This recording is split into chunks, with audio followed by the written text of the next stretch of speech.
Vamos a pedir que el Señor en esta tarde nos muestre algunas cositas interesantes acerca de su palabra y sobre todo lo que les acabo de decir, hermano. Estad preparados, tener respuestas correctas, adecuadas, para que cuando los inconversos, la gente que no conocen al Señor, vengan a hacernos preguntas, nosotros podamos responderle correctamente. Bendito sea Dios. Señor, te damos muchas gracias en esta tarde porque en tu palabra, palabra viva, palabra eficaz, encontramos las respuestas, la solución a muchas cosas que el mundo se pregunta e ignora. Te pedimos, Dios mío, en el nombre bendito y poderoso de tu amado Hijo Jesús, que todo lo que compartamos en esta tarde sea de bendición, sobre todo para los que están buscando la verdad, para los que quieren adquirir conocimiento y conocer la verdad, verdad que les hará libres. Ayúdanos en esta tarde, Señor, a la luz de tu palabra, a dar respuestas a tantos interrogantes y preguntas que la gente tiene hoy en día. Nos ponemos en tus manos y pedimos que nos des luz y claridad en tu palabra, para que podamos, Dios mío, creer adecuadamente, estar firmes en la fe, sin titubear, sabiendo en quién hemos creído. Ponemos este tiempo de estudio en tu palabra, en el nombre bendito de Jesús. Amén y amén. Bendito sea el Señor. Hermanos, quiero llevarles a 4 textos para comenzar. Y el primero va a estar en Jueces capítulo 11. Nos vamos a lo que llamamos Antiguo Testamento, al capítulo 11 del libro de los Jueces. Y vamos a leer concretamente el versículo 40. Jueces, repito, capítulo 11, versículo 40. Y dice la palabra del Señor lo siguiente. Presten atención a lo que dice ahí nuestro Dios. Jueces 11, 40. Y se hizo costumbre en Israel que de año en año fuesen las doncellas de Israel a endechar a la hija de Jefté, Gaaladita, 4 días en el año. Fíjense la palabra costumbre. Se hizo costumbre, no era costumbre hasta ese tiempo. Antes nadie se iba 4 días por el campo, por el monte, a llorar, a endechar a la hija de nadie. Pero ocurrió algo, ustedes conocen que Jefté hizo un juramento que fue una auténtica locura, y fue la de presentar a su hija en sacrificio al Señor. Y entonces dice la palabra de Dios que a partir de ese día se convirtió en una costumbre en Israel que las jóvenes, que las chicas se fueran por los campos llorando, endechando, lamentándose de lo que le había ocurrido a la hija de Jefté. ¿Era un mandamiento bíblico? ¿Era algo que Moisés enseñó al pueblo de Israel en el desierto? No. Sino que se hizo costumbre. Empezaron un año y otro año, una generación y otra generación, hasta que aquello se convirtió en una costumbre.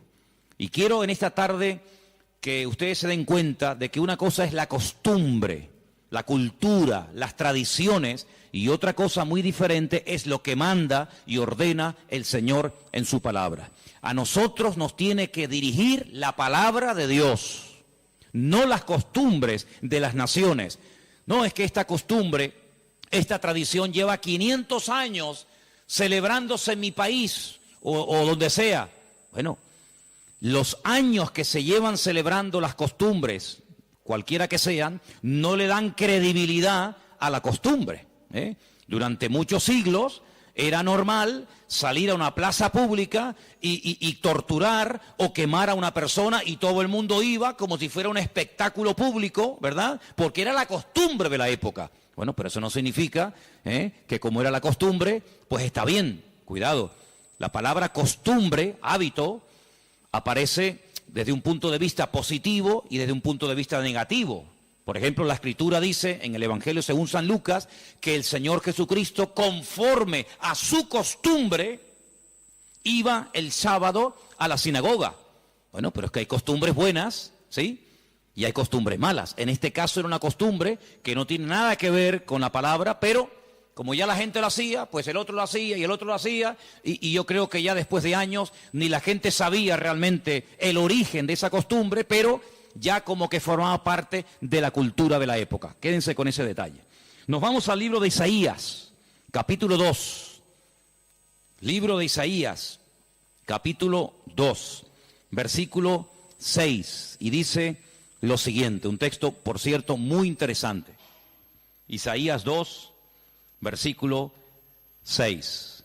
Ciertamente tú has dejado tu pueblo, la casa de Jacob, porque están llenos de costumbres traídas del oriente y de agoreros, como los filisteos que pactan con hijos de extranjeros.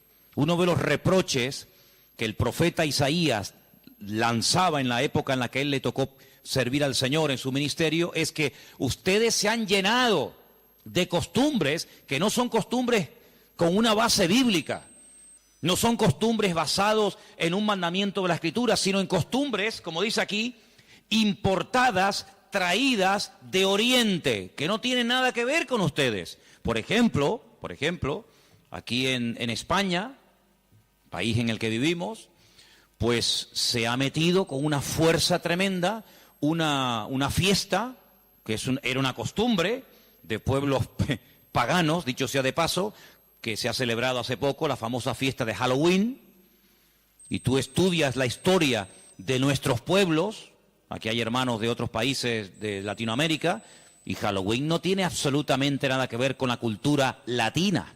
Absolutamente. Halloween no tiene nada que ver ni con Argentina, ni Uruguay, ni Venezuela, ni Cuba, ni España. Son costumbres importadas.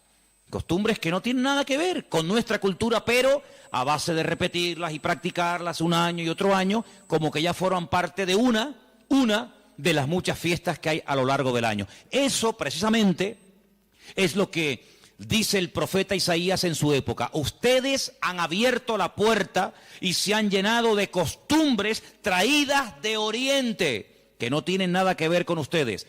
Y dicho sea de paso, la mayoría de esas costumbres traídas de Oriente eran costumbres paganas, costumbres que no tenían absolutamente nada que ver con la palabra del Señor. Vamos a avanzar. Libro de Jeremías, capítulo 10. Jeremías, el capítulo 10, leemos lo siguiente, versículo 3, Jeremías 10, versículo 3. Miren qué texto tan interesante. Porque las costumbres de los pueblos son, ¿qué dice ahí? Vanidad, vanidad de vanidades, decía el predicador. Las costumbres de los pueblos son vanidad. Y ahora habla acerca de la idolatría, que era una de las costumbres, no del pueblo de Dios, sino de los pueblos paganos. Ahí la palabra pueblos es la palabra goyim. La palabra goyim significa naciones. Cuando se habla de Israel, se menciona Israel, para que no haya género de duda.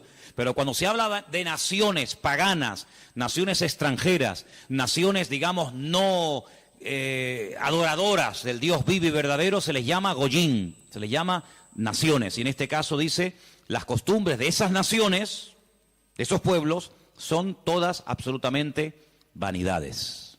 Quédense con eso. Vamos a leer un versículo en Ezequiel, profeta Ezequiel, un libro que no sé por qué no se suele leer mucho, pero tiene textos y historias muy interesantes. En el capítulo 11 de Ezequiel, el capítulo 12, dice así: sabréis que yo soy el Señor, porque no habéis andado en mis estatutos, ni habéis obedecido mis decretos, sino que según las costumbres de las naciones que os rodean, habéis hecho. Las costumbres de las naciones que les rodean, esas son las que ustedes están practicando. No los estatutos, ni decretos, ni fiestas, ni celebraciones que nuestro Dios ha ordenado en su palabra, sino que todo lo contrario. Hay momentos, ustedes seguramente han leído esos pasajes, donde los profetas, tratando de convencer, de sacudir al pueblo de Israel, les decían, a ver, vamos a ver, díganme ustedes un pueblo, una nación que haya cambiado sus dioses, que hayan dejado sus idolatrías por nuestro Dios. Ninguno. Los egipcios, mira que vieron milagros los egipcios, porque las famosas 10 plagas de Egipto eran milagros, eran demostraciones del poder de Dios, ¿sí o no? Totalmente. Dejaron los egipcios al convencerse de que sus dioses no servían para nada, que hicieron el ridículo. Dejaron los egipcios su idolatría para creer en el Dios de los hebreos, en el Dios de Moisés, ¿sí o no? Para nada. Es más, cuando salen de Egipto, ¿qué hace el faraón? Vamos a perseguirlos, vamos a atraparlos y llevarlos otra vez a Egipto para que sean nuestra mano de obra. No se convirtieron, no se arrepintieron. Y mira que vieron la gloria de Dios, un río lleno de sangre.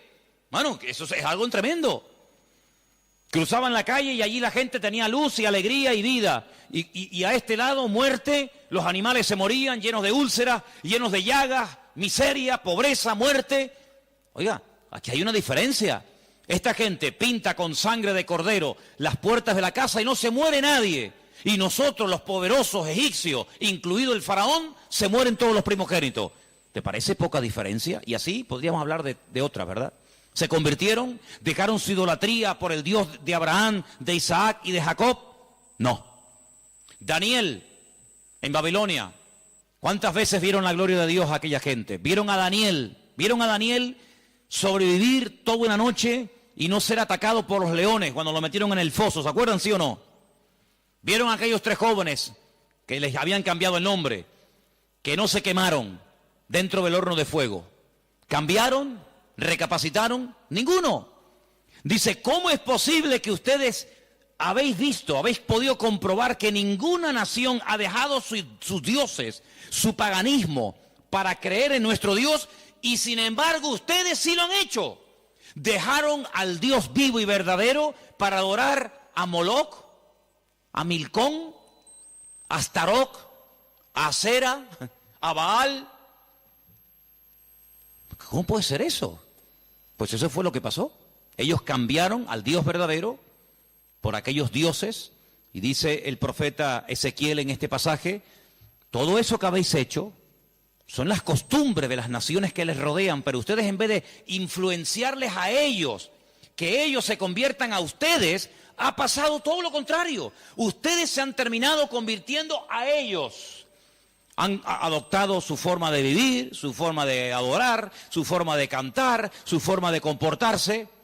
Y esto es algo realmente increíble, porque esto no ha pasado nunca, nunca en la historia de la humanidad. Una nación ha dejado el paganismo, ha renunciado 100% a toda esa mentira y ha abrazado la fe única y verdadera. Sin embargo, ustedes tenían al verdadero y lo han abandonado. Otros profetas utilizaban el término han adulterado, han sido infieles a vuestro Dios. ¿Para adorar a quién? Al Dios de las moscas, al Dios de los excrementos, como hay por ahí un Dios también en la Biblia que se llama el Dios de los excrementos, para adorar a las criaturas en vez de adorar al Creador. Increíble, increíble. Entonces, los profetas que hemos leído, Jeremías, Isaías, Ezequiel y también en el libro de Jueces, dicen que todo eso, esas costumbres, son todas vanidades.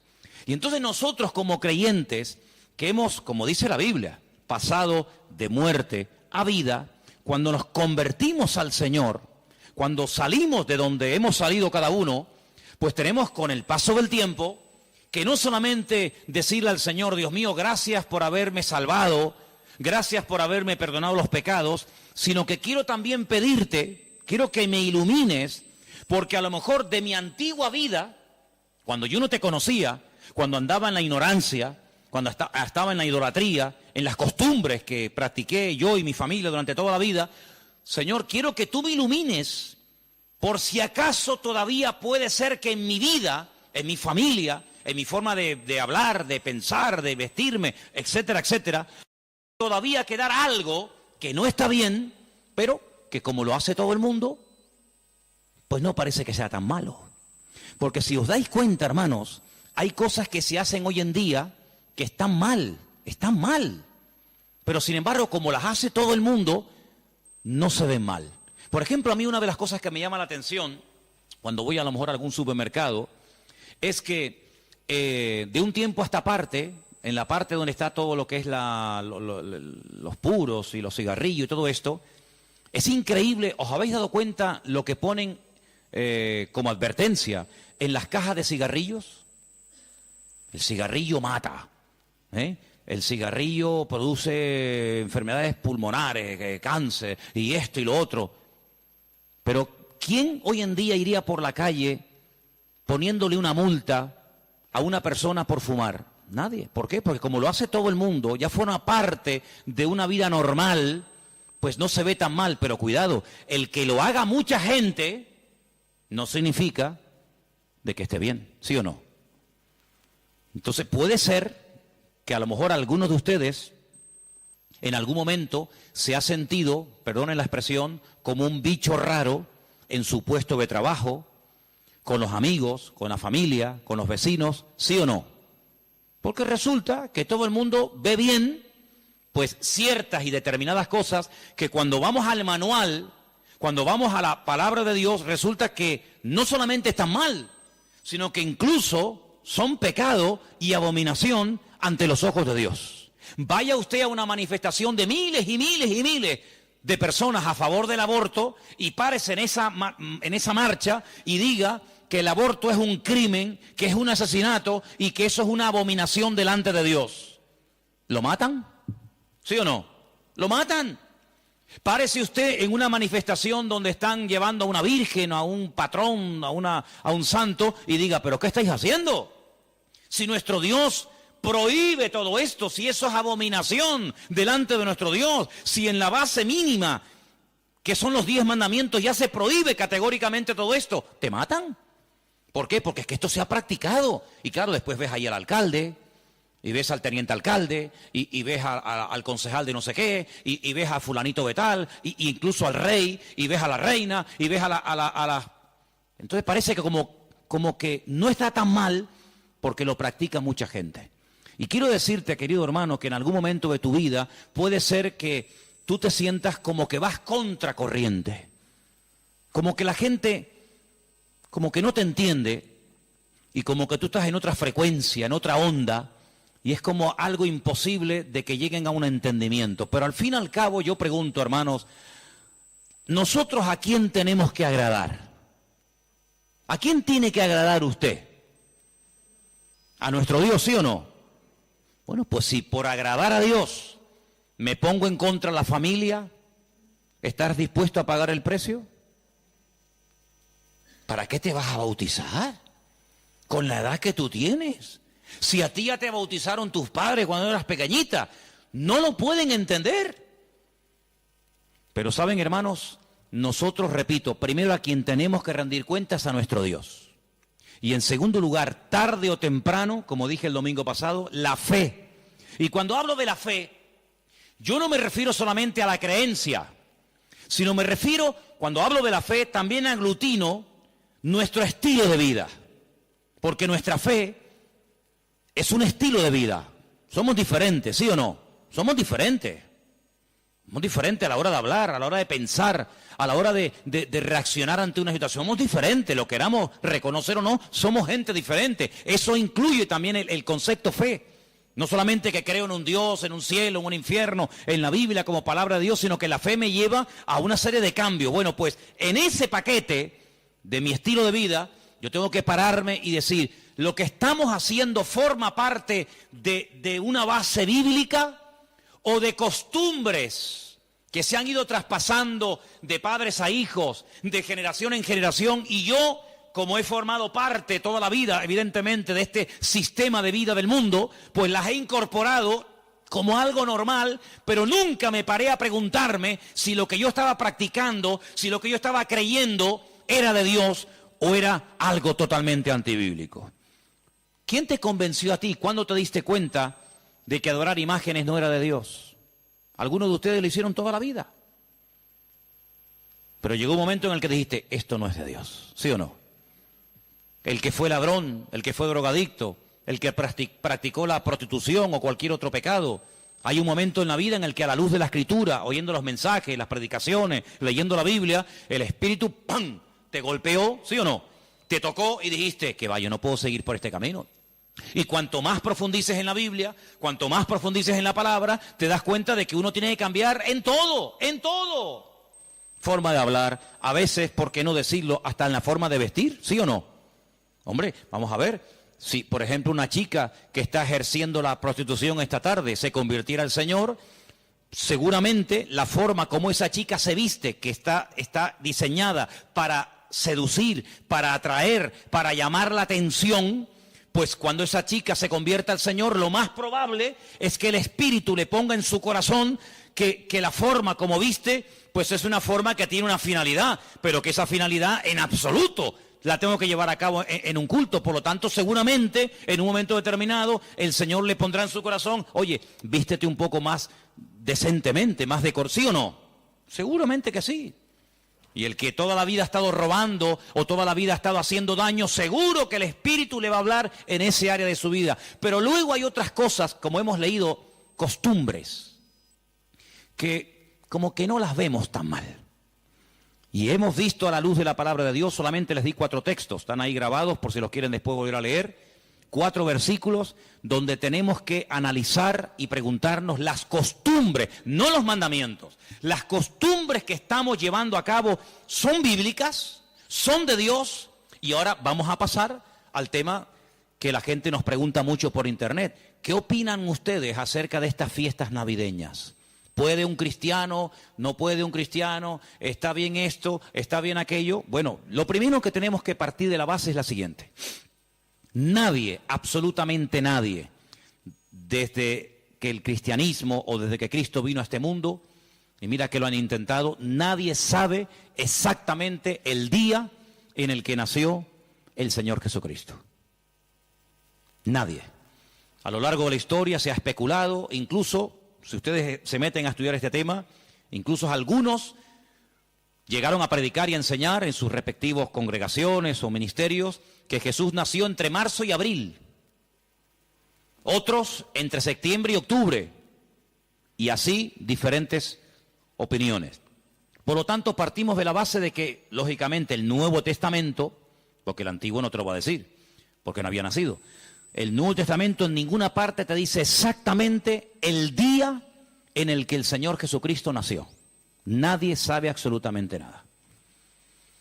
Sí sabemos que murió en una época en la que los judíos estaban celebrando una fiesta llamada la Pascua.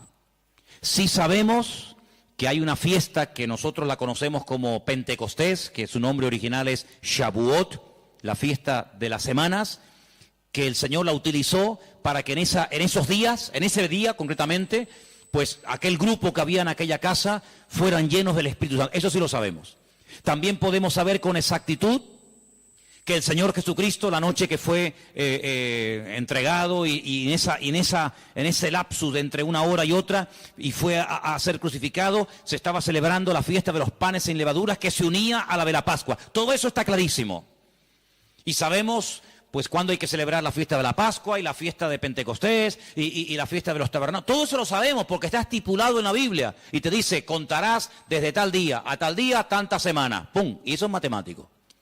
Pero en cuanto al nacimiento de Cristo, la Biblia no nos da ninguna información exacta de cuándo nació. ¿Por qué? Porque en nuestra concepción, entre comillas, cristiana, cometemos un gravísimo error.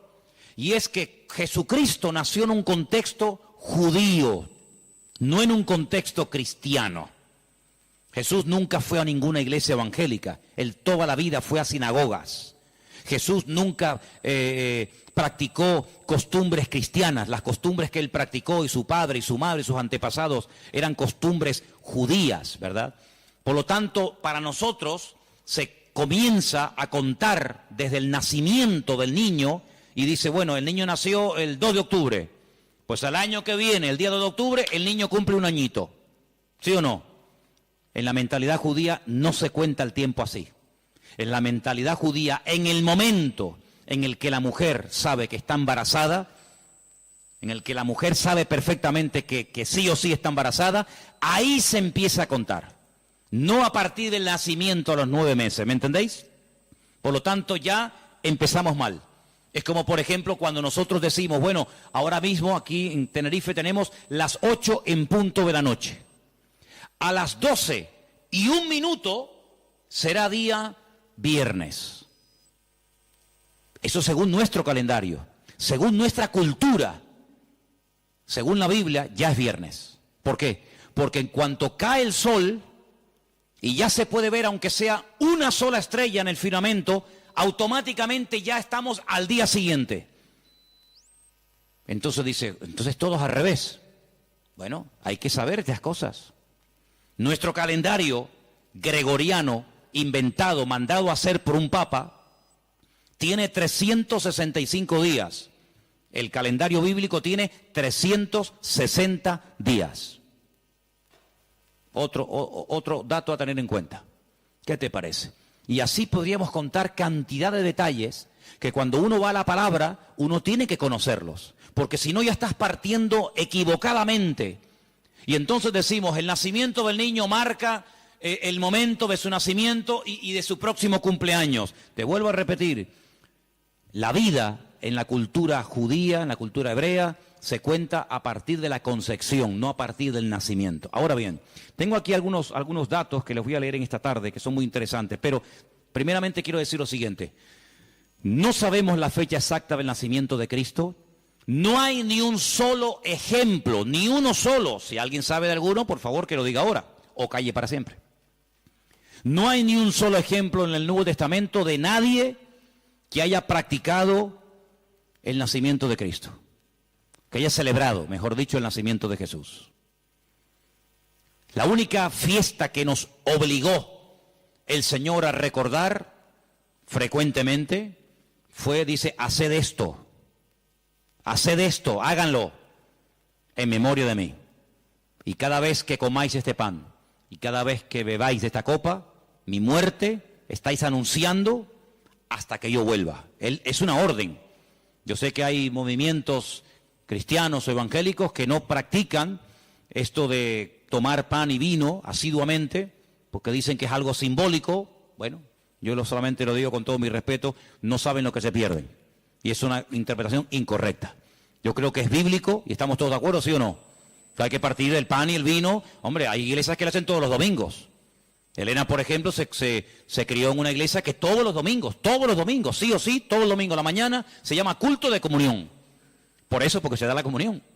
Hay iglesias que lo hacen una vez al mes, otras iglesias una vez al año, etcétera, etcétera. Pero que hay que hacerlo, hay que hacerlo.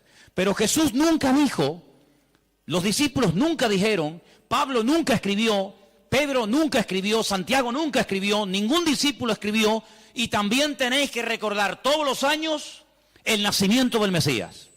No. Mira, recordamos cuando partió el pan y el vino e inauguró el nuevo pacto. Recordamos su muerte, claro. Recordamos su resurrección. Recordamos la venida del Espíritu Santo en el día de Pentecostés. Recordamos un montón de cosas, pero bíblicamente no te puedo demostrar, no lo puedo hacer. Te estaría mintiendo. No te puedo demostrar bíblicamente que los primeros cristianos celebraban el nacimiento de Cristo. No lo hacían. Ni siquiera es un mandamiento de la Biblia el celebrar dicha fiesta. Entonces te estoy dando información para que lo sepas. La fecha exacta del nacimiento de Cristo no se encuentra registrada en el Nuevo Testamento. Ahora, el famoso día 25 de diciembre ha sido un día que en el mundo pagano, en el mundo greco-romano, ustedes saben que estaban los babilónicos, luego vinieron los medos persas, a continuación los griegos y después los romanos. El Antiguo Testamento, lo que llamamos vulgarmente Antiguo Testamento, termina con el imperio medo-persa. Pero cuando empezamos a leer el Nuevo Testamento, nos encontramos a los romanos. Y tú dices, ¿pero y los griegos? ¿Ves? La Biblia no te da información sobre los griegos. Pero entre el Antiguo y el Nuevo Testamento, que hay 400 años de silencio, ¿sabían eso, no? Nuestro Antiguo Testamento, ¿cuál es el último libro del Antiguo Testamento según nuestra Biblia? Malaquías.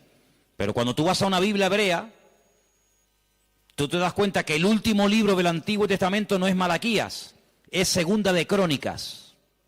Da igual, el orden no altera los factores, ¿no? Sea uno, sea otro, son exactamente los mismos, aunque el orden es diferente. Pero cuando se termina de escribir, cuando el último profeta del Antiguo Testamento terminó su mensaje, supongamos que fuera Malaquías, hasta que encontramos al siguiente profeta predicando. ¿Y quién fue el siguiente profeta entre el Antiguo y el Nuevo predicando? ¿Quién fue? Juan el Bautista. Hay 400 años de silencio. No hubieron profeta entre Malaquías y Juan el Bautista. ¿Y cómo se guiaba la gente? Por la palabra. Ahí estaba todo escrito, todo comprimido, todo condensado. Y fue un tiempo de silencio, de palabra profética, pero la palabra ya estaba escrita. Luego la gente querían palabra, vayan a la palabra, valga la redundancia. Vayan a la escritura y ahí encuentran todo. Bien. Entonces cuando vamos a estudiar la palabra de Dios, nos encontramos que ese imperio que no aparece en el Antiguo Testamento, que son los griegos, que aparece en esos famosos libros que yo he recomendado muchas veces que lean, Primera y Segunda de Macabeos, que son la familia de los Macab, que significa martillo en hebreo. Los macabeos son los que martillaban, los que machacaban.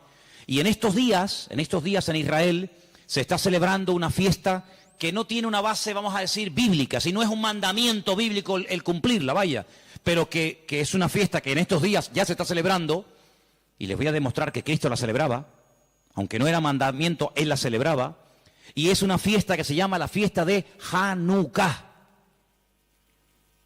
Y por eso ustedes cuando van a Israel van a encontrar que hay dos modelos de candelabro diferente. Está el famoso menorá, que tiene 7 brazos, y después se encuentran la Hanukkía. Menorá es el de 7, Hanukkía es el de 9. Y tú dices, ¿qué diferencia hay entre uno de 7 y uno de 9? Bueno, te lo voy a decir. El candelabro de 7, la menorá, era el que se utilizaba primeramente en el tabernáculo y después en el templo, pues para iluminar. No había luz eléctrica, no había un interruptor y se encendía la luz, sino que se ponía aceite, ¿verdad? Se iluminaba para que el sacerdote pudiera moverse y pudiera ministrar en el templo, ¿verdad? Ya dimos en su día una explicación de que el primer versículo, quédense con este dato, el primer versículo de los primeros 5 libros de la Biblia, Génesis 1.1, Éxodo 1.1, Números 1.1, Levítico 1.1 y Deuteronomio 1.1, nos explican todo lo que tiene el menorá. ¿Cuántas palabras tiene en hebreo el primer versículo de Génesis? 7 brazos. Otra característica de la menorá la encontramos en Éxodo 1.1 y así sucesivamente, pero no voy a entrar en detalles acerca de eso. Pero en la época de los seleucidas, en la época de los griegos, déjenme que les cuente algo de historia, que es bueno saberlo. Cuando Alejandro Magno muere, dicen que era homosexual, no dejó descendencia. Es el único imperio que pervive después de la muerte del emperador, pero no en sus hijos, sino en sus generales. Por eso Daniel, cuando está en Babilonia, dice que él vio a un leopardo con 4 cabezas. Y las 4 cabezas son los 4 generales que cuando Alejandro Magno muere, se reparten en 4 pedazos el mundo que había conquistado Alejandro Magno, ¿verdad? Uno de los trozos que se reparte tenía que ver con Israel. Y allí estaba el famoso Antíoco Epifanes, que era terrible, terrible. Ese fue el que se atrevió a meter a un cerdo dentro del lugar santísimo y sacrificarlo y de esa manera, humillar y avergonzar a Dios y en fin, tantas cosas, ¿no? Esa es la famosa abominación desoladora, la profanación del lugar santísimo. En esa época de los griegos había una familia compuesta por una serie de hermanos que se propusieron restaurar la vida política y espiritual de Israel. Los griegos dominaban, el templo lo habían convertido en un gimnasio, habían impedido los sacrificios y aquello era un desastre. Esta familia se levanta, primero un hijo, después el otro hermano, todos murieron como mártires, es una historia tremenda. Y estos macabeos, que no se llamaban macabeos, sino una especie de apodo, los que martillaban, los que golpeaban, pelearon militarmente, cuerpo a cuerpo con los griegos y los derrotaron, los vencieron, los echaron de Israel y restauraron el culto en el templo.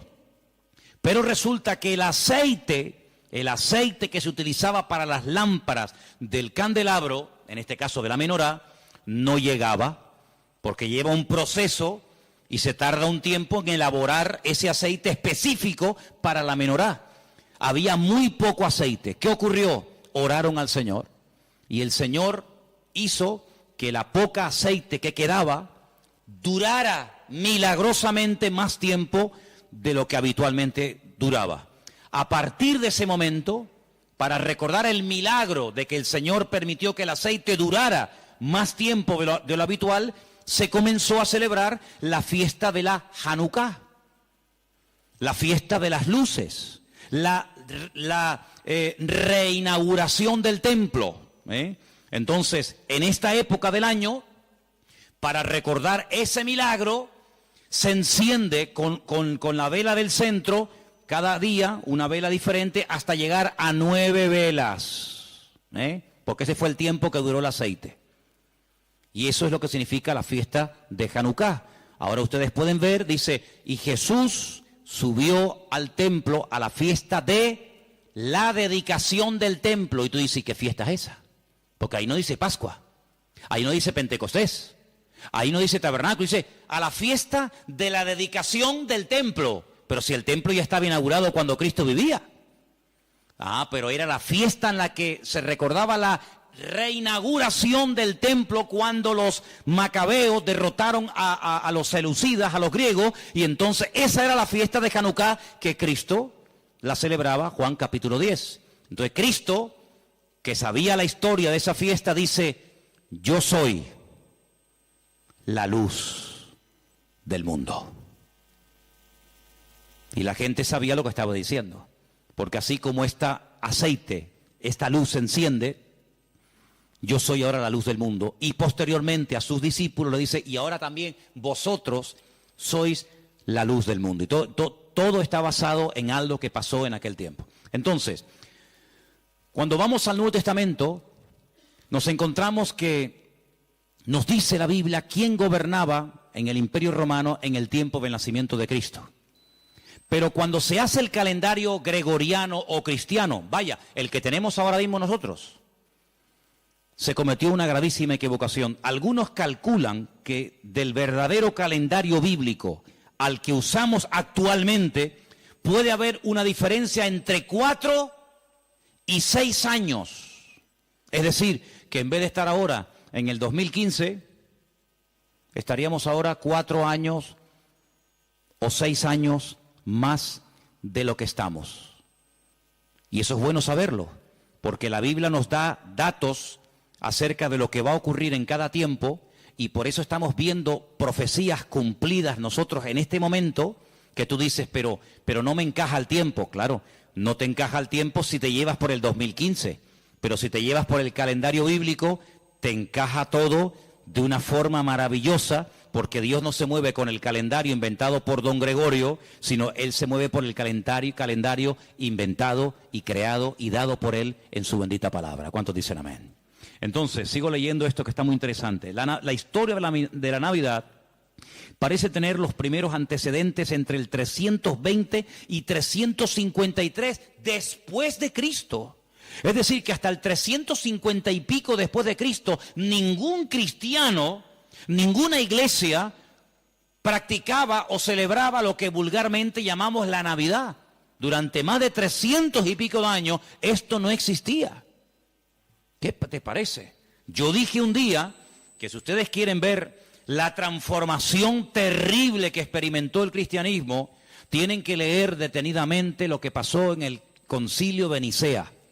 Ahí en Google, se meten, Concilio de Nicea, estudien, lean lo que allí pasó. El cristianismo del 300 para atrás era diferente al cristianismo que se vive hoy en día del 300 y pico hasta nosotros. Todo cambió, hermanos, todo cambió. Entonces fue en esa época, en ese tercer siglo, cuando se comenzó a decir que Cristo había nacido el 25 de diciembre. ¿Por qué? Porque era la fiesta, era el día más pagano del año.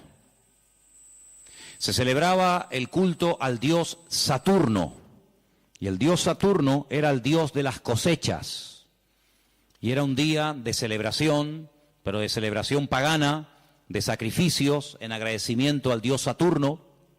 Era el solsticio de invierno en el hemisferio norte, y ahí dijo alguien, bueno, vamos a utilizar el día más pagano del año cuando se adora al sol, vamos a utilizarlo y lo vamos a cristianizar para que de esa manera también nosotros los cristianos formemos parte de la festividad y de la alegría a nivel mundial. Desde finales del siglo IV, finales del siglo IV, el cristianismo comienza con la famosa tradición de la Navidad, y el Papa Julio I dijo que Jesús había nacido el 25 de diciembre. ¿De dónde lo sacó? De ninguna parte, se lo inventó, porque la Biblia no dice que Jesús nació el 25 de diciembre, pero él, como era el Papa, cualquiera le llevaba la contraria. Era el día en el que se celebraba, como acabo de decir, el solsticio de invierno en la antigüedad, y era el día en el que las costumbres y las tradiciones heredadas, las costumbres y mitos y leyendas más aberrantes se llevaba a cabo, y entonces se utilizó para que la gente supiera que también Cristo había nacido en esa época, y de alguna manera pues utilizar el paganismo, utilizar las festividades, pues para decir, bueno, Cristo también nació en esta época, ¿no? En el año 540, un monje llamado Dionisio, cuyo apodo era el Exiguo, en el cálculo de las fechas propició la fijación de una fecha errónea en cuanto al nacimiento de Cristo. El error incluso hasta en el año, porque se cree que Jesús nació 4 o 6 años antes de lo que realmente esta gente decía. El tema de las fechas, ya hemos dicho, es algo muy controvertido, pero al final se llegó a la conclusión de que Cristo había nacido en esa época, y los cristianos comenzaron a practicarlo como parte de la cultura o de la tradición.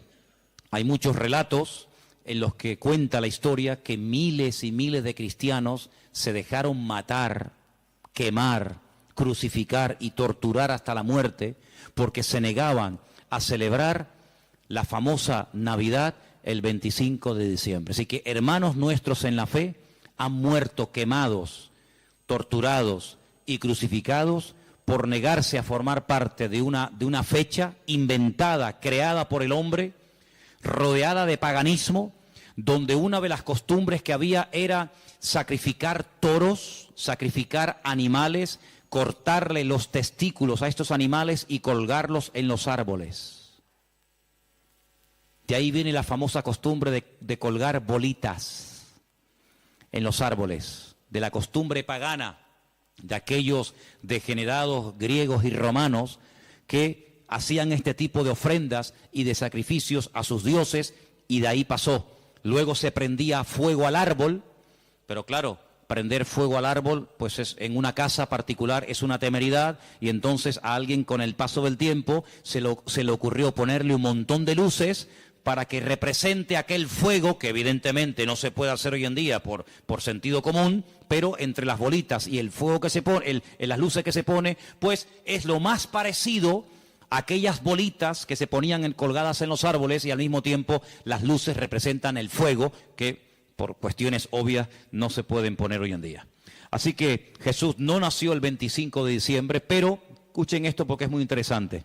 La explicación más consistente de los historiadores es que el origen de la Navidad se tomó entre el siglo III y IV, ya lo hemos dicho, ¿verdad? El porqué de la elección de esta fecha, bueno, se relaciona con la necesidad de la reciente oficializada religión cristiana de imponerse sobre las tradiciones de los cultos paganos romanos. En aquel tiempo el mundo estaba dominado por el Imperio Romano, se adoraba a Saturno, como el Imperio Romano a través del emperador Constantino supuestamente se había convertido. Dejemos de celebrar en el 25 de diciembre la fiesta a Saturno, pero claro, ahora está todo el mundo acostumbrado a practicar el 25 de diciembre a Saturno, ¿y ahora qué hacemos? Ahora somos cristianos. Bueno, pues sigamos celebrándole igual, pero a Saturno, ya no podemos, somos cristianos. Bueno, a Saturno no, a Cristo. El mismo perro, pero con distinto collar.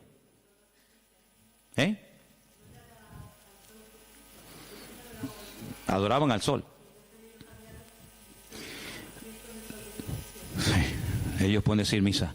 Los papas eligieron el 25 de diciembre como día del nacimiento de Jesús, como una estrategia para el proceso de expansión del cristianismo, en el que sistemáticamente se buscó absorber y fusionar toda celebración de ritos paganos con las nuevas creencias o fe de los cristianos. Por lo tanto, bíblicamente, si alguien te para en la calle y te dice que la fiesta de la Navidad, que se suele celebrar el 25 de diciembre, tiene un trasfondo pagano, no se te ocurra llevarle la contraria, ni decirle que no es así, porque vas a ser el más rotundo ridículo. Efectivamente, el día 25 de diciembre era una fiesta, la fiesta más pagana en todas las culturas del Imperio Romano, donde se hacían auténticas barbaridades, sacrificios humanos, sacrificios de animales, ofrendas brutales de sangre, etcétera, etcétera.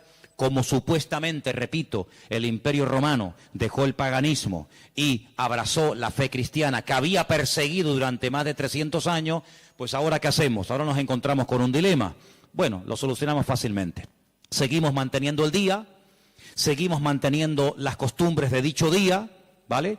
Seguimos celebrando todo exactamente igual, pero en vez de a Saturno, en vez de a divinidades falsas, pues la celebramos a Dios y total, aquí no ha pasado absolutamente nada.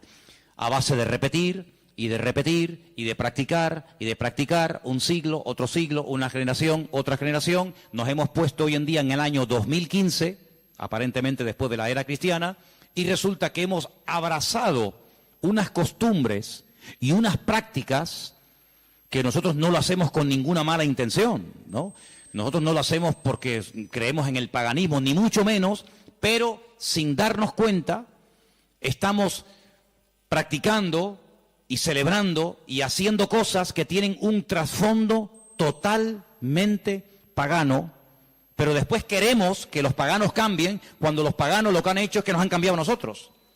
Y se han metido en nuestras casas, y se han metido en nuestras costumbres, y se han metido en nuestro vocabulario, y hemos visto, no de ahora, de hace ya muchos años, que en estos días, que teóricamente, vamos a decir, ha nacido el Señor, que no es así, ya lo hemos demostrado, pero que teóricamente teníamos que celebrar su nacimiento, resulta que se ha convertido en una fiesta, ¿de qué? De despilfarro, de derroche, de negocio, donde después se habla de la famosa cuesta de enero, porque la gente empezó a regalar y a comprar y a regalar y a comprar, a regalar y a comprar cosas que después en enero se arrepienten o no usan o quieren cambiar, y después resulta que ya el año, en vez de empezarlo libre de deudas, ya lo empiezan con más deudas, aparte de las que ya tenían del año anterior. ¿Por qué? Porque la fiesta así lo requiere. Porque si no le regalamos al abuelito, y si no le regalamos nada al niño, y si no le regalamos nada a la abuelita, o al tío, o al papá, o al sobrino, pues como que es una falta de educación, y como que falta el amor en la familia, y como que todos nos hemos vuelto locos, y nos hemos fanatizado, porque ahora somos cristianos. No, mi hermano, aquí no nos hemos vuelto locos, sino que ¿sabe lo que pasa? Que el conocimiento confronta, y el conocimiento compromete. Por eso hay gente que dice, yo prefiero no saber nada, y seguir en la ignorancia. Pero ¿sabes qué? Cuando estamos en Cristo, estamos obligados, estamos comprometidos con la verdad. Y la verdad nos hará libres en la medida, no es como un botón, la verdad os hará libres. Eso no cuesta nada decirlo. La verdad nos hará libres siempre y cuando interioricemos y practiquemos la verdad. Porque yo puedo conocer la verdad, pero la verdad si no la vivo, si no me la aplico, si no la practico y si no la interiorizo, la verdad simplemente no hace absolutamente nada. No es como un amuleto. ¿Cuánta gente ha comprado antaño la Biblia? ¿Cuántos hogares tenían un pedazo de Biblia enorme y la tenían ahí en la estantería? ¿Por qué? Porque, hombre, es la palabra de Dios. Pero es que la palabra de Dios no es un amuleto. No es como el que pone una herradura. No es como el que pone una ristra de ajos. No es como el que recurre a un amuleto, que los hay en todas las religiones. Los judíos también tienen un montón de amuletos, ¿eh? No se pueden ustedes imaginar. La famosa segulá y tantos amuletos creados y diseñados y vendidos y bendecidos por los rabinos para protección del mal de ojo, para protección de no sé qué, para protección de los malos espíritus. En todas las religiones siempre ha habido amuletos, pero la verdad, la Biblia no es un amuleto, es un estilo de vida que nos lleva a comprometernos y nos lleva a decir: Señor, perdóname, porque he estado creyendo y practicando y encima enseñando y transmitiendo una mentira, creyendo que es una verdad. Y no hay nada peor que creer que algo de mentira es una verdad y yo la practico en mi vida. Hermanos, en estos días, generalmente en todas las iglesias, incluido esta, suele ocurrir algo muy común. Y es que, por ejemplo, lo notamos, ¿no? Y no es que llevemos un control excesivo del tema, pero les cuento la realidad. Muchísimos creyentes se gastan el dinero que tienen y el que no tienen, y se olvidan muchas veces de lo que tenían que haber apoyado con su dinero a la obra de Dios. ¿Por qué? Porque hay que comprar regalos a todo quisqui, y hay que tirar la casa por la ventana. Y si nos vamos a la noche a la cama sin tener toda la mesa llena de comida, como que no hemos celebrado Navidad. Y yo pregunto, imaginémonos por un instante, que no es así, pero trabajemos con la hipótesis. Bueno, vale, nació el 25 de diciembre, vale, perfecto. Si realmente nació el 25 de diciembre, ¿a quién tendríamos que celebrar la fiesta? Me imagino que al Señor. Pero nosotros somos tan listos que nos hacemos la fiesta para nosotros. Y tendríamos que traerle regalos a Él. ¿Cómo? Bueno, pues ¿qué le hace falta a la iglesia? Pintarla. Yo regalo este año la pintura. Si el cumpleaños del Señor y esta es la casa del Señor, ¿qué le hace falta a la iglesia? Más sillas, yo las regalo. Pero no hacemos regalos al que cumple años, teóricamente, sino que nos hacemos regalos a nosotros. A papá, a mamá, al tío, al sobrino. Y yo digo, bueno, ¿el cumpleaños de quién es? ¿Tuyo? ¿O es el del Señor? Porque si es el del Señor, al que menos le hemos regalado ha sido a Él. Resulta que nos hemos regalado a nosotros. Y tenemos, los que tengan, ¿no?, el árbol lleno de docenas de juguetes y docenas de regalos. Y tú dices, ¿y el regalo del Señor dónde está? Porque la iglesia no puede sufrir en estos tiempos, en este mes de diciembre, porque teóricamente sería el mes de más abundancia, ¿sí o no? Tendría que ser el mes en el que sobraran Biblias, sobraran sillas, sobrara de todo, porque es el día especial del Señor. Pues ¿saben qué? Suele ocurrir generalmente todo lo contrario. Es cuando tal vez menos nos acordamos del Señor. Ahora, nosotros vamos a utilizar la fiesta que el mundo inventó, no el Señor, no la iglesia primitiva, no la Biblia. Nosotros vamos a utilizar la fiesta que inventó el mundo para decirle al mundo el motivo por el cual el Señor vino a este mundo. Que no fue otro más que morir por nuestros pecados, derramar su sangre y restaurar nuestra vida y sacarnos de la miseria y de la ignorancia y ponernos en el reino de su amado Hijo. Eso es lo que vamos a hacer. El mundo que celebre lo que quiera. No es un tiempo para derroches, ni despilfarro, ni borracheras. No es un tiempo para trasnochar y tirar la casa por la ventana y parece que si no le regalo un suéter o un pantalón o una camisa, fulano se enfada y me mira, pues que me mire como quiera. Pero no es un tiempo para nosotros. Tendría que ser en todo caso un tiempo de más oración, de más compromiso, de más reuniones, de más entrega. Tendría que ser eso si verdaderamente nació en esta época. Tendría que ser eso, pero lamentablemente vemos que no lo es. Y entonces, amados hermanos, resumiendo un poco todo esto, ¿qué vamos a hacer nosotros? Vamos a decirle al mundo, claro, nosotros creemos que Él vino.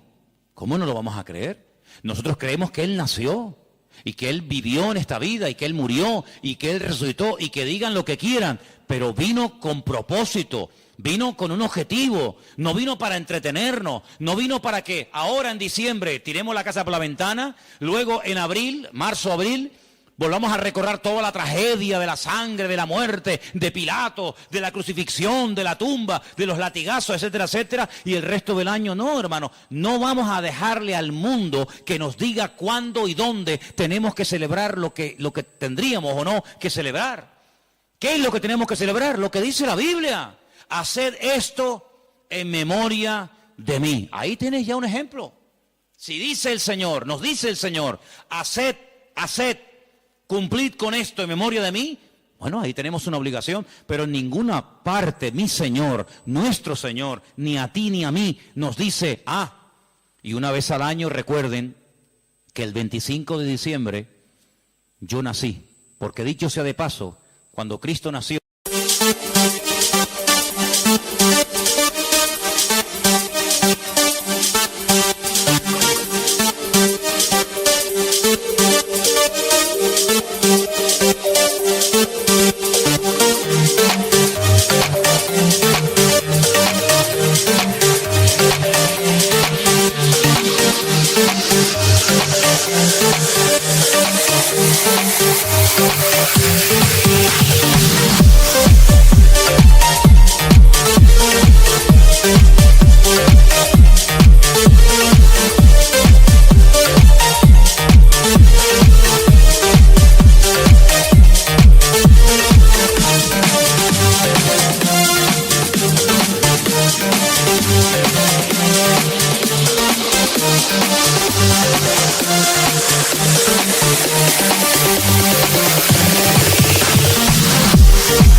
la palabra diciembre ni existía, porque ni ese mes existía cuando el Señor Jesucristo nació, sino que estamos hablando de términos y de palabras creadas, diseñadas e inventadas por los hombres.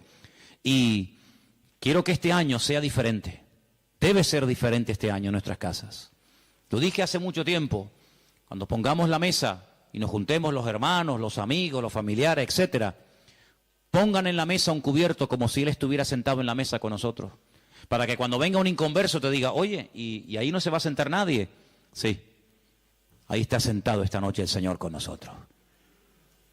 ¿Y eso? Sí, porque queremos que el Señor esté sentado en nuestra mesa. Porque si el Señor no está sentado en esta mesa, ¿qué rayo estamos celebrando nosotros aquí esta noche? ¿Qué estamos celebrando?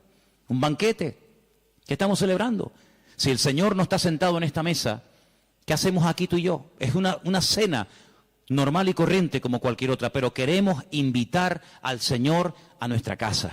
Queremos que coma con nosotros, que viva con nosotros, que duerma con nosotros, que entre con nosotros, que salga con nosotros. Nuestra vida no gira en torno a fiestas, porque nuestra fiesta se llama Cristo. Y nuestra fiesta desde el 1 de enero hasta el 31 de diciembre. ¿Cuántos dicen amén? No tenemos que decir, ay, ahora el nacimiento, ay, ahora la muerte. Todos los días yo recuerdo que Cristo vino a este mundo a morir por mí. ¿Sí o no? Todos los días yo recuerdo que Él murió por mí en la cruz. Todos los días, no solamente el domingo de resurrección, allí en el Parque La Granja. Yo todos los días recuerdo que el Señor resucitó al tercer día.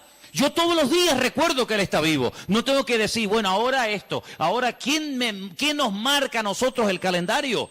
Lamentablemente, ¿sabe quién nos marca el calendario? El mundo. El mundo se ha metido en la cultura de tal manera que dice, no, ahora carnavales, ahora Halloween, ahora Semana Santa, ahora la Ascensión de María, ahora el Puente de la Constitución. Y le hemos dejado al mundo que nos organice el tiempo y nos diga incluso cómo tenemos que comportarnos en cada época del año.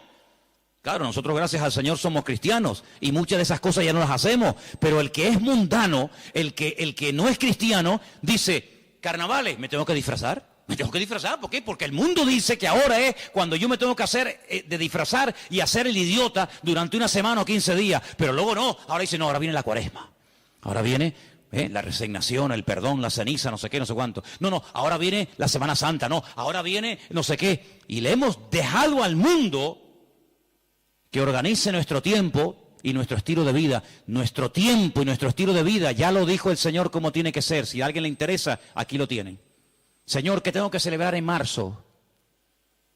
Señor, ¿qué tengo que hacer en diciembre? ¿Qué tengo que hacer cada día de la semana? Aquí está el manual. No le dejemos al mundo que nos organice, porque mira, yo me acuerdo que hace años, y termino, en España no se celebraba Halloween. ¿Cuánto tiempo lleva esta fiesta entre nosotros más o menos? ¿Alguien más o menos sabe? 8 años. Bueno, 8 años. Y nosotros ya tenemos una edad. Luego, durante muchos años de nuestra vida, esta fiesta en España...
No se celebraba. Íbamos a un centro comercial en esta época de noviembre, creo que se celebra esta fiesta terrible, y no había ninguna calabaza, no había ninguna cosa de terror. ¿Por qué? Porque esta fiesta no se había introducido. Pero mira cómo la metieron. Mira cómo la metieron, amigos. Y el otro día, el Black Friday. Ya nos metieron otra. Ya nos metieron otra. Y en enero, ahora y el mundo tiene, hermano, lo tiene tan claro, el diablo tiene tan claro los objetivos que dice, mira, a la gente le gusta varias cosas: comer bien, vestir bien, vivir bien y divertirse. Perfecto. Como no quieren ser guiados por el camino de la palabra, como no quieren ser guiados por el camino de Cristo, sino quieren seguir por el camino del relajo, por el camino del despilfarro, pues yo le voy a dar. Y el diablo le da a la gente lo que quiere. ¿Quieres carnaval? Toma carnaval. Y tú dices, ¿cómo puede ser que un país que ha estado años en crisis llegue la fiesta del carnaval y no haya pagas para gente que no tiene nada y que están en el paro y que no tienen los pobrecitos nada? Y resulta que ayuntamientos den subvenciones de miles y de miles de euros a personas para que tiren la casa por la ventana durante una semana o durante un mes. ¿Cómo es posible? Es que el pueblo quiere eso. El pueblo quiere eso.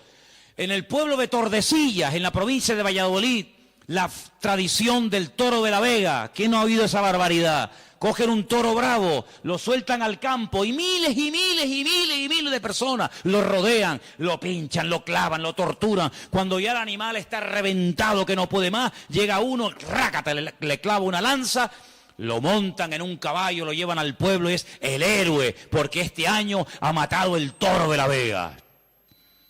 Cuando van allí la gente a protestar en contra de esta fiesta, cuando han ido ecologistas o personas que dicen, oye, pero ¿cómo puede ser esto? Los han sacado del pueblo a patadas, los han apedreado. Y cuando los periodistas pueden acercarse a uno de aquellos fanáticos, ¿saben lo que les dice?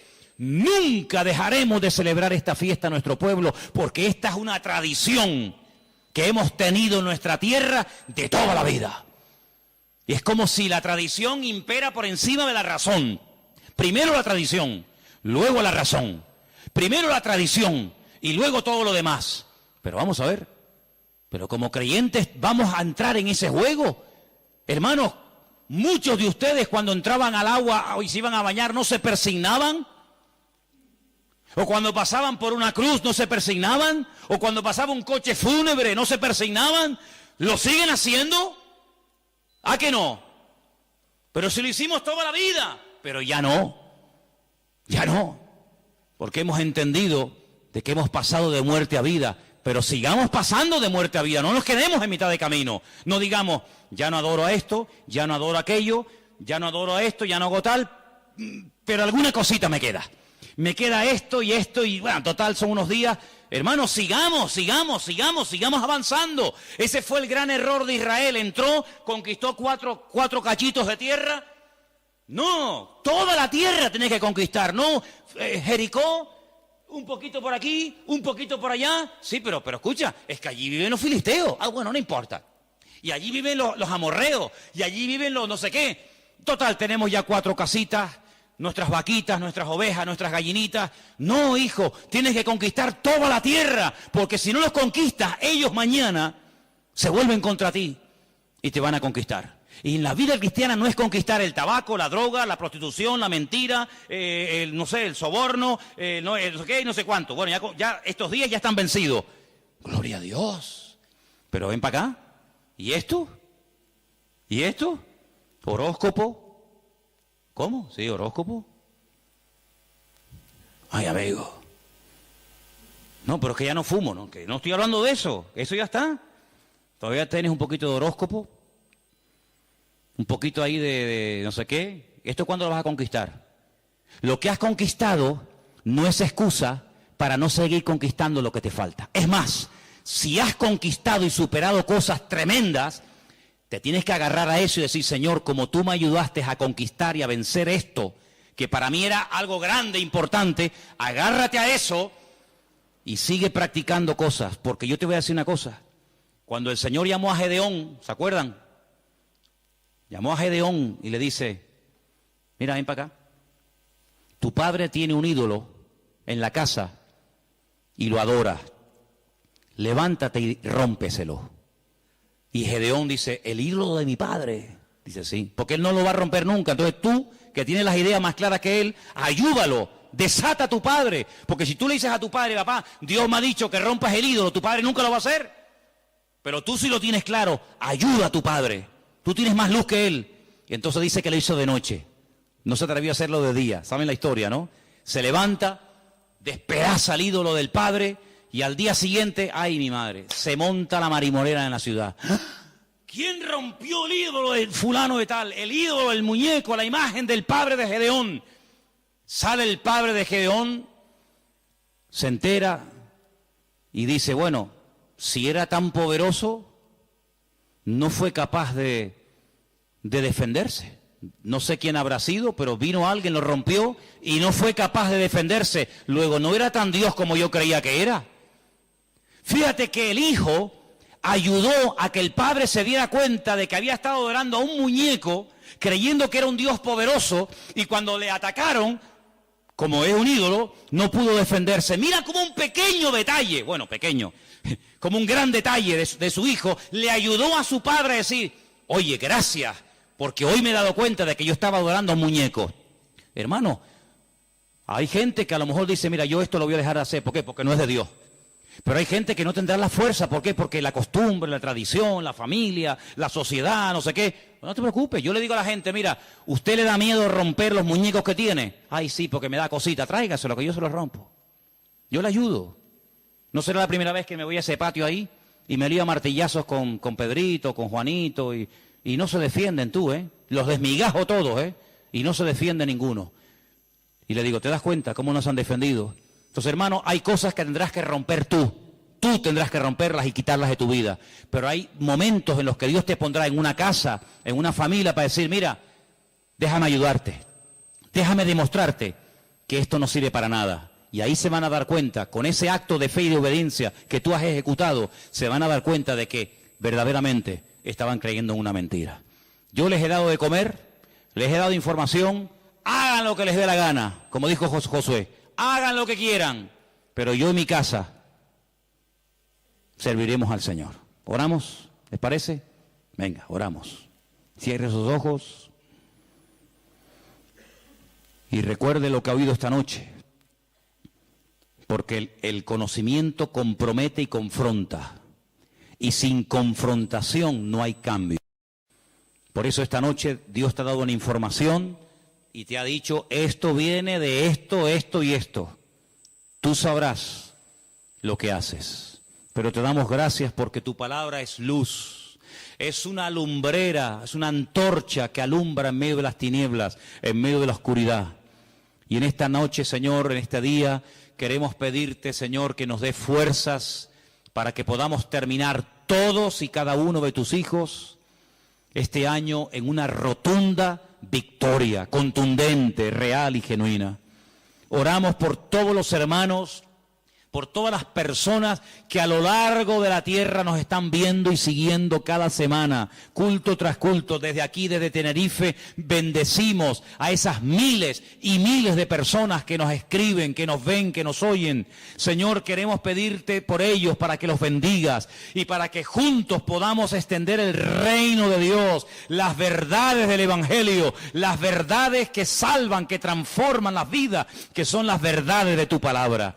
Libéranos de cualquier temor, rompe en nosotros toda atadura a la tradición, a la costumbre, rompe todas esas costumbres paganas que a veces hemos cultivado y hemos practicado durante años sin darnos cuenta lo que hemos estado haciendo, Señor. Que en nuestros hogares, en nuestras vidas, en nuestras congregaciones, Señor, haya libertad, haya verdad. Y gracias te damos porque tu verdad, tu palabra libera, y queremos ser libres de todo engaño, de toda ignorancia, de toda mentira. Y te damos gracias porque hasta aquí podemos decir, el Señor nos ha ayudado. Hasta aquí el Señor nos ha bendecido. Y hoy no adoramos a nada ni a nadie más que al Señor nuestro Dios. Recibe toda la gloria, mi Señor. Recibe toda la honra.